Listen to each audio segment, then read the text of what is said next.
नमस्कार विद्यार्थी मित्रों, आज हम क्या निराश हुआ जाए के तीसरे एपिसोड के बारे में आज हम बात करने वाले हैं। तो सबसे पहले हमने आगे क्या देखा था उसका थोड़ा सा रिवीजन अगर हम कर लें तो इस प्रकार की बातें होगी। हमने आगे के एपिसोड में क्या देखा था कि हमने देखा था कि किस प्रकार हमारे समाज में जो फैली बुराइयां हैं, भ्रष्टाचार है, अनीति है, वो सारे क्या है, वो हमारे मन के विकार, जैसे कि लोभ मोह काम क्रोध, ये जो हमारे मन के विकार हैं, उनके अनुसार अगर हम जीवन जिएंगे तो अवश्य हमें जीवन में कुछ भी हासिल होगा नहीं, जो हमारे पास है वो भी चला जाएगा। इसलिए हमें संयमित जीवन जीकर उसके आधार पर हमें अपने जीवन की जरूरतें पूरी करनी है, अपने जीवन को जीना है ताकि हम आंतरिक सुख प्राप्त कर सके। दूसरी बात थी जो हीन अवस्था वाले, यानी कि समाज में, देश में ऐसे लोग हैं जिनकी परिस्थिति काफी गंभीर है, उनके पास 2 समय का खाना नहीं है, रहने के लिए मकान नहीं है, कपड़े नहीं है,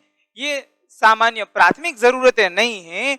उनके लिए सरकार ने ढेर सारे नीति नियम, कायदे कानून और व्यवस्था की है, लेकिन उस व्यवस्था को लोगों तक पहुंचाने के लिए बीच में जिन जिन आदमियों को रखा है, जिन जिन लोगों को रखा है, उनकी नीयत साफ नहीं है। इसीलिए सरकार द्वारा जो भी सुविधाएं दी जाती हैं आम लोगों को, वो वहां तक नहीं पहुंचती है और बीच में ही वो अपने पास रख लेते हैं, यानी कि वो अपनी सुख सुविधा की ओर ज्यादा ध्यान देते हैं और बाकी जिसके लिए उनको वहां रखा गया है उनकी ओर वे ध्यान देते नहीं है।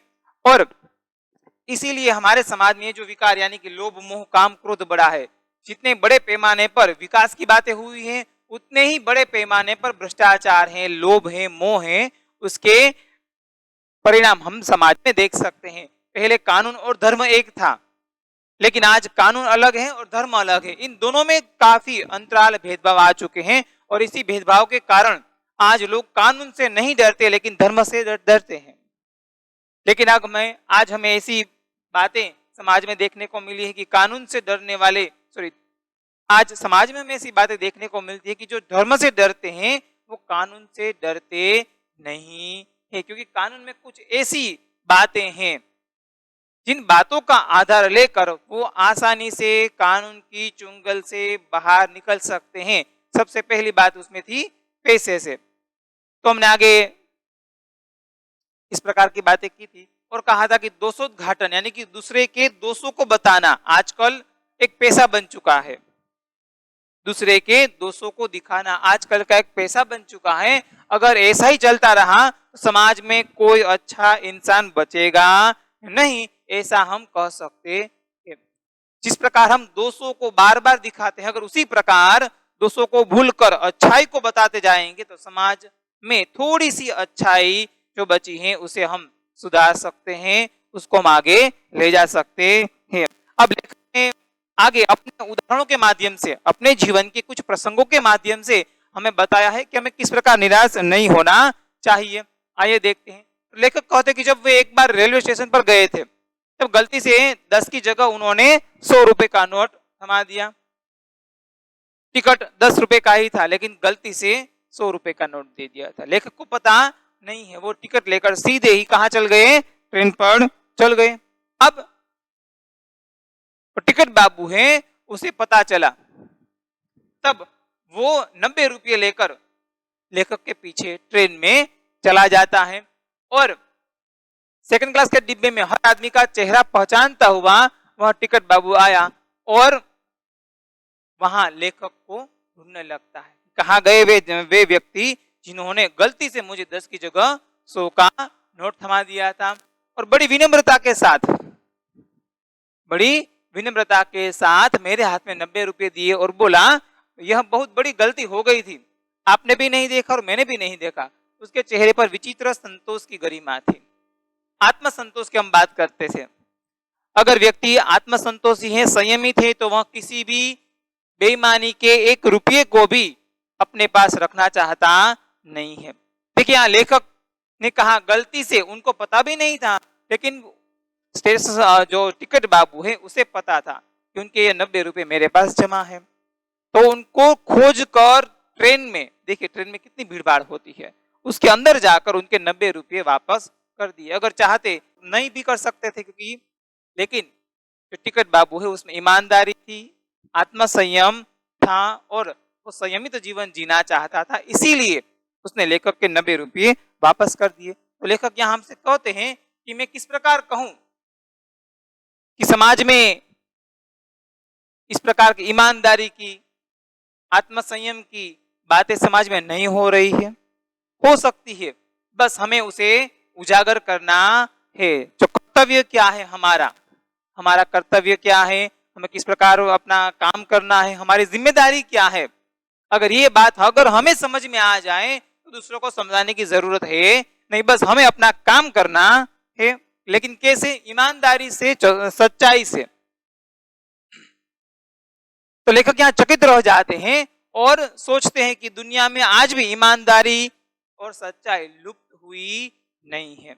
आज भी समाज में कहीं ना कहीं ऐसी अनगिनत घटनाएं हैं जिन घटनाओं को उजागर करने से हमें पता चलता है कि समाज में सच्चाई, ईमानदारी, सेवा ये आज भी मौजूद है, लेकिन वह कम मात्रा में है। बस उसकी मात्रा में, उसका डोज हमें बढ़ाना है। तो वैसी अवांछित अनगिनत घटनाएं ऐसी समाज में है जो, परंतु इस घटना ठगी और वंचना की अनेक घटनाओं से अधिक शक्तिशाली है। जहां छल कपट होता है, जहां धोखा होता है, उन घटनाओं से अधिक शक्तिशाली अगर कोई घटना है तो वह है कौन सी? सच्चाई और ईमानदारी जिसमें है वह घटना उससे भी शक्तिशाली है। क्यों? क्योंकि समाज में आज भी ऐसे मूल्य पड़े हुए हैं, ये हमें बताती है। अब एक बार पूरे परिवार के साथ लेखक बस यात्रा पर जा रहे थे। अचानक बस में थोड़ी सी खराबी थी। उनका जो गंतव्य स्थान था उससे 8 किलोमीटर पहले, गंतव्य स्थान यानी कि जहां उनको पहुंचना था, यानी कि बस अड्डा, उसे 8 किलोमीटर के पहले ही बस ने जवाब दे दिया, यानी कि बस रुक जाती है। अब रात के कुछ 10 बजे होंगे, सब लोग घबराए हुए थे क्योंकि वहां अनजान इलाका है, निर्जन प्रदेश है, वहां कोई इंसानों का आना जाना नहीं था, केवल एक अकेली बस थी। और उस समय में ये चोर डाकू लुटेरों का भी भय लगा रहता था, इसलिए रात के शायद 10 बजे थे, सब यात्री इतने घबराए हुए थे, न पूछो बात। अब कंडक्टर है, वह बस खराब हो गई, सीधे ही नीचे उतरा और तुरंत बस के ऊपर एक साइकिल रखी थी, सीधा ऊपर चढ़कर और साइकिल लेकर वह भाग गया। क्यों भागा? किसी को पता नहीं है। देखिए, जीवन में हमारे साथ भी कुछ ऐसी घटनाएं होगी कि कुछ अचानक हो जाएगा, तो वो क्यों भागा? बस में ढेर सारे यात्री थे, सभी ने अपने अपने दिमाग से, अपने अपने हिसाब से उस कंडक्टर के बारे में सोचा कि आखिर में वह साइकिल लेकर क्यों भागा। अब लोगों को शक हो गया कि उन्हें धोखा दिया जा रहा है। देखिए, हमारा दिमाग है, फिजूल की बातें सोचता रहता है, तो बस में बैठे बैठे कई तरह की बातें शुरू हुई, ये हो सकता है, वो होगा, ये होगा, क्योंकि जितने उतनी बातें, जितने दिमाग उतने विचार। तो इस प्रकार ढेर सारी बातें हो रही थी। तभी अचानक किसी ने कहा कि यहाँ कुछ दिनों पहले ही इस प्रकार डाकुओं द्वारा बस को लूटा गया था। देखिए, केवल एक छोटा सा विचार है, सब यात्री घबरा जाते हैं कि ऐसा हो सकता है। सबने सोचा कि ऐसा ही होगा, इसीलिए तो वह कंडक्टर साइकिल लेकर भाग गया। सबने इसी प्रकार सोचा था। सब यात्री डरे हुए थे। लेखक के बच्चे हैं, 2 छोटे छोटे बच्चे थे, तो वे पानी पानी चिल्ला रहे थे। वहां आसपास पानी का कोई जरिया भी नहीं था। अब क्या होगा? तो कुछ नौजवानों ने ड्राइवर को पकड़कर उसे पीटने का कार्यक्रम बनाया। उनको अब यकीन हो गया था कि कंडक्टर है वह अवश्य डाकुओं को बुलाने के लिए गया है, तो वो आएगा, उससे अच्छा हम उसके एक साथ यानी कि ड्राइवर को पकड़कर रख ले, उसे मारे। तो ड्राइवर बेचारा डर जाता है, उसके चेहरे पर हवाएं उड़ने लगी, यानी कि बेचारा बहुत डर जाता है। और लेकिन लोगों ने उसे पकड़ लिया था। अब ड्राइवर है वह लेखक, क्योंकि उस बस में एक अच्छे बड़े और समझदार इंसान के तौर पर लेखक को ड्राइवर समझता था, देखता था, इसीलिए वे उनसे विनती करता है कि मुझे बचाइए वरना ये मुझे मार देंगे। तो पंडित जी बीच में आते हैं और कहते हैं, उन नौजवानों को समझाने का प्रयत्न करते हैं कि आखिर में वो ऐसा क्यों न करे। लेकिन नौजवान है, ताजा ताजा नया खून है, तो आसानी से समझने वाले नहीं थे। कहने लगे इसकी बातों पर मत आइए पंडित जी, इसकी बातों पर मत आइए, आपको धोखा दे रहा है। कंडक्टर तो पहले ही डाकू को बुलाने के लिए भेज दिया है, अब वो कभी भी आएंगे हमारा सारा सामान हमसे छीनकर ले जाएंगे, हमारे जान माल का नुकसान होगा, इसकी बातों पर न आइए। वैसे लेखक भी काफी डरे हुए थे कि शायद ऐसा हो भी सकता है और शायद नहीं भी हो सकता, दोनों कंडीशंस है यहाँ पर। लेकिन 1.5-2 घंटे बीत गए, मेरे बच्चे भोजन भोजन और पानी के लिए व्याकुल थे। लेखक के बच्चे थे वह भोजन और पानी के लिए अत्यंत व्याकुल हो रहे थे, चिंतित थे। लेकिन क्या किया जाए, दूसरा कोई तरीका, दूसरा कोई रास्ता वहां था नहीं। अब सब लोग बस से उतरे, ड्राइवर को पकड़कर उसे मारने पीटने तो नहीं दिया लेखक ने, कार्यक्रम तो वही था, लेकिन मारने पीटने दिया नहीं, लेखक ने उसे बचा लिया। लेकिन सब घेर कर, बंदी बनाकर उसे पकड़कर रख लिया। अगर कुछ भी होगा गलत तो सबसे पहले ड्राइवर को मार दिया जाएगा, ये उन्होंने तय कर लिया था। अब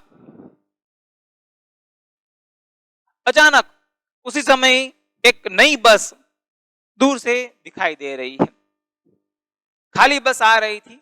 उस बस में लेखक ने देखा तो उनकी बस का जो कंडक्टर था, जो साइकिल लेकर भाग गया था, वो दूसरी बस में आ रहा था।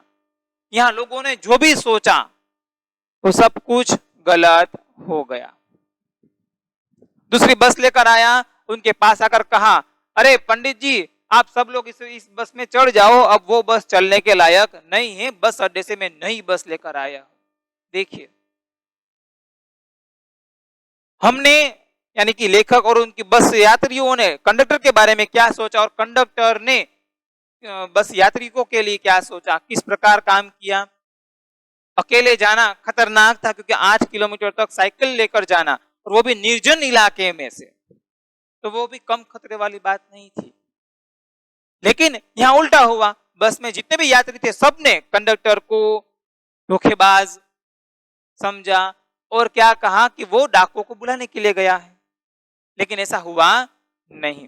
तो सब लोग धीरे धीरे नई बस में चढ़ गए, इसमें कंडक्टर बस अड्डे से नई बस लाया था उसमें, और बोला कि पंडित जी बच्चों का रोना मुझसे देखा नहीं गया था, तो उसके लिए मैं ये थोड़ा सा दूध मिल गया तो उसको दूध भी साथ में ले आया हूं, तो वो बच्चों के लिए दूध की व्यवस्था भी साथ में करता आया है। तो देखिए कितना ईमानदार, कितना अच्छा इंसान था। सब लोगों ने धन्यवाद किया और ड्राइवर को सॉरी बोला। माफी भी मांगनी पड़ेगी ना, क्योंकि गलती की है तो माफी की गुंजाइश तो होनी ही चाहिए। लेकिन यहाँ हमारे सोच की बात है, अगर उन लोगों ने ठंडे दिमाग से सोचा होता कि उन्होंने ये भी सोचा होता कि अब शायद वो हमारे लिए नई बस की व्यवस्था करने गया होगा तो, लेकिन नहीं, सबसे पहले जो विचार आते हैं दिमाग में वो बुरे ही आते हैं, अच्छे विचार आसानी से आते नहीं हैं। तो इस प्रकार सबने कंडक्टर को गलत समझा, लेकिन कंडक्टर ने काम सही कर दिया था। अब शायद 12 बजे से पहले वे सब लोग अपने गंतव्य स्थान यानी कि बस अड्डे पर पहुंच गए और सबने राहत की सांस ली। अब यहाँ लेखक हमसे कहते हैं कि कैसे कहूं कि मनुष्यता एकदम समाप्त हो गई है, कैसे कहूं कि लोगों में दया माया रही नहीं गई है। देखिए ये 2 उदाहरण ऐसे लेखक ने अपने जीवन के स्वानुभव के जीवन से हमारे सामने प्रस्तुत किए हैं। इस प्रकार ये दया माया रह नहीं गई है। जीवन में न जाने कितनी ऐसी घटनाएं हुई हैं जिन्हें लेखक भूल नहीं सकते। तो हमारे जीवन में भी ऐसी अनगिनत घटनाएं होगी जिनमें कुछ दया की बात होगी, प्रेम, करुणा, सहानुभूति, सहकार की बात है, ईमानदारी की बात है, सेवा की बात है, तो वो हमारे जीवन में भी कहीं ना कहीं हमें अनुभव हुआ होगा। तो हमें उनको याद रखना है जो हमारे साथ गलत हुआ है या जो हमारे बारे में गलत सोचते हैं, उनको याद नहीं रखना है। तभी हमारा जीवन सुचारू ढंग से हम अच्छी तरीके से और आसानी से जी सकते हैं। आगे कहते कि ठगा भी गया हूं, धोखा भी खाया हूं, परंतु बहुत कम स्थलों पर विश्वासघात नाम की चीज मिलती है। केवल उन्हीं बातों का हिसाब रखेंगे जिनमें धोखा खाया है तो जीवन कष्टभर हो जाएगा। लेखक कहते कि मेरे जीवन में मैंने अनगिनत ऐसी बातें देखी हैं, छल कपट देखा है, बेईमानी देखी है, चोरी लूटपाट सब कुछ हुआ है मेरे जीवन में। लेकिन अगर मैं सिर्फ उनको याद रखूंगा तो जीवन मेरा कष्टभर दुभर हो जाएगा, जीना आसान होगा नहीं।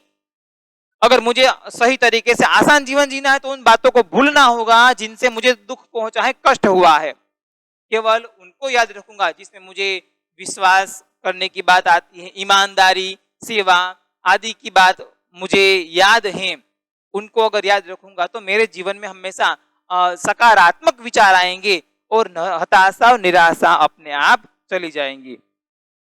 और परंतु ऐसी घटनाएं भी बहुत कम नहीं है जब लोगों ने अकारण सहायता की है। देखिए, अकारण बिना जाने ऐसे ही सहायता कर दी है। तो ऐसे ही सहायता करने वाले लोग भी हमारे लिए एक उदाहरण प्रस्तुत करते हैं कि अगर जान पहचान नहीं है, अपरिचित है, फिर भी हम एक दूसरे की मदद करना, ये इंसानियत है, मानवता है। तो ये मानवता भी समाज में आज कम हुई नहीं है। और निराश मन को ढाढ़स दिया है। ढाढ़स देना यानी कि सांत्वना देना। जब भी कभी लेखक शायद निराश हुए होंगे तब उनके कोई अपरिचित व्यक्ति से मुलाकात हुई होगी और बाद में उनको ये सांत्वना भी दी होगी, सांत्वना दी गई होगी कि सब कुछ ठीक हो जाएगा। तो ऐसी अनगिनत घटनाएं लेखक के जीवन में हुई हैं जो उनको याद रखने की बात करते हैं। और हमारे जो कवि हैं रविंद्रनाथ ठाकुर जी, उनके एक प्रार्थना गीत में भी इसी प्रकार की बात यहाँ कही गई है। तो क्या है उनके शब्द देखें तो क्या है कि संसार में केवल नुकसान ही उठाना पड़े, संसार में केवल नुकसान ही उठाना पड़े, धोखा ही खाना पड़े तो ऐसे अवसरों पर हे प्रभु मुझे ऐसी शक्ति देना कि मैं तुम्हारे ऊपर संदेह न कर सकूं। यहाँ भगवान से एक ही बात करते, चाहे कुछ भी हो जाए, निराश हताशा कुछ भी आ जाए, या मेरे जीवन में ऐसे धोखे, बेईमान, भ्रष्टाचारी लोग सब कुछ हो जाए, लेकिन मुझे एक बात की तसल्ली हमेशा होनी चाहिए कि मैं प्रभु हे ईश्वर तुम्हारे ऊपर कभी भी शंका न कर सकूं। इसका मतलब क्या है कि कहने का तात्पर्य यह है कि कुछ लोगों को गलत व्यवहार की वजह से हमें सम्मान छोड़ना चाहिए नहीं। कुछ गलत लोगों की वजह से हमें अपना मार्ग, सही मार्ग, सच्चा रास्ता छोड़ना चाहिए नहीं। और उनके गलत व्यवहार, उनसे भी गलत व्यवहार नहीं करना चाहिए। जो हमसे बुरा व्यवहार करते हैं, अगर हम भी उनके साथ बुरा व्यवहार करेंगे तो उनमें और हम में कोई फर्क रहेगा नहीं। चाहे हमसे कोई कितना भी बुरा व्यवहार क्यों न कर ले, हमें उनसे सही तरीके से, अच्छी तरीके से व्यवहार करना चाहिए। एक न एक दिन उसे पछतावा जरूर होगा और वो दिन अवश्य आएगा जब वो शायद आपसे माफी मांगने के लिए भी आएगा। न आए तो भी कोई बड़ी बात होगी नहीं, लेकिन हमने उनसे अच्छा व्यवहार किया है ये हमें हमेशा याद होना चाहिए। और यदि हम सही मार्ग पर चलेंगे तो समाज और देश का जो सम्मार्ग है, सच्चाई का मार्ग है, वो अवश्य एक दिन हम सबको दिखा सकते हैं और उसके ओर हमारे देश को अग्रसर कर सकते हैं।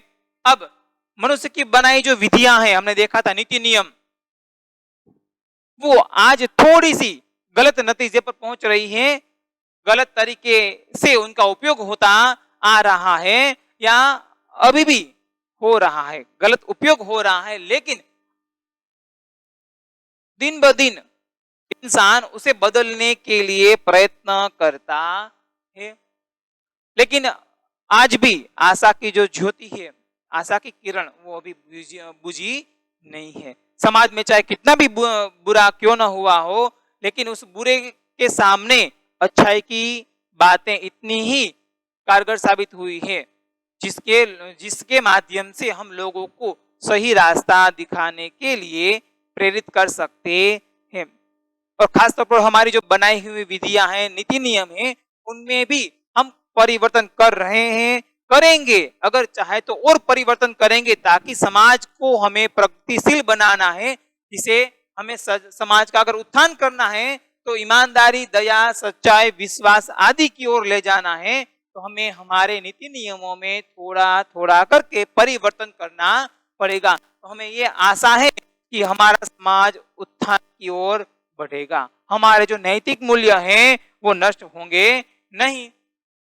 ये हमारा भारत महान वर्ष पाने की जो संभावना है, हमारा जो भारतवर्ष, हमारे महान मनीषियों का जो महान भारतवर्ष का स्वप्न था, वो स्वप्न हमें पूरा करना है। तो हमें हमें इसी प्रकार अपने नैतिक मूल्यों के आधार पर अपने समाज को ले जाना है, उसके पथी बनाना है। उसके बाद ही हमारा महान भारतवर्ष हमारे सामने आएगा। और उस महान भारतवर्ष में क्या होगा?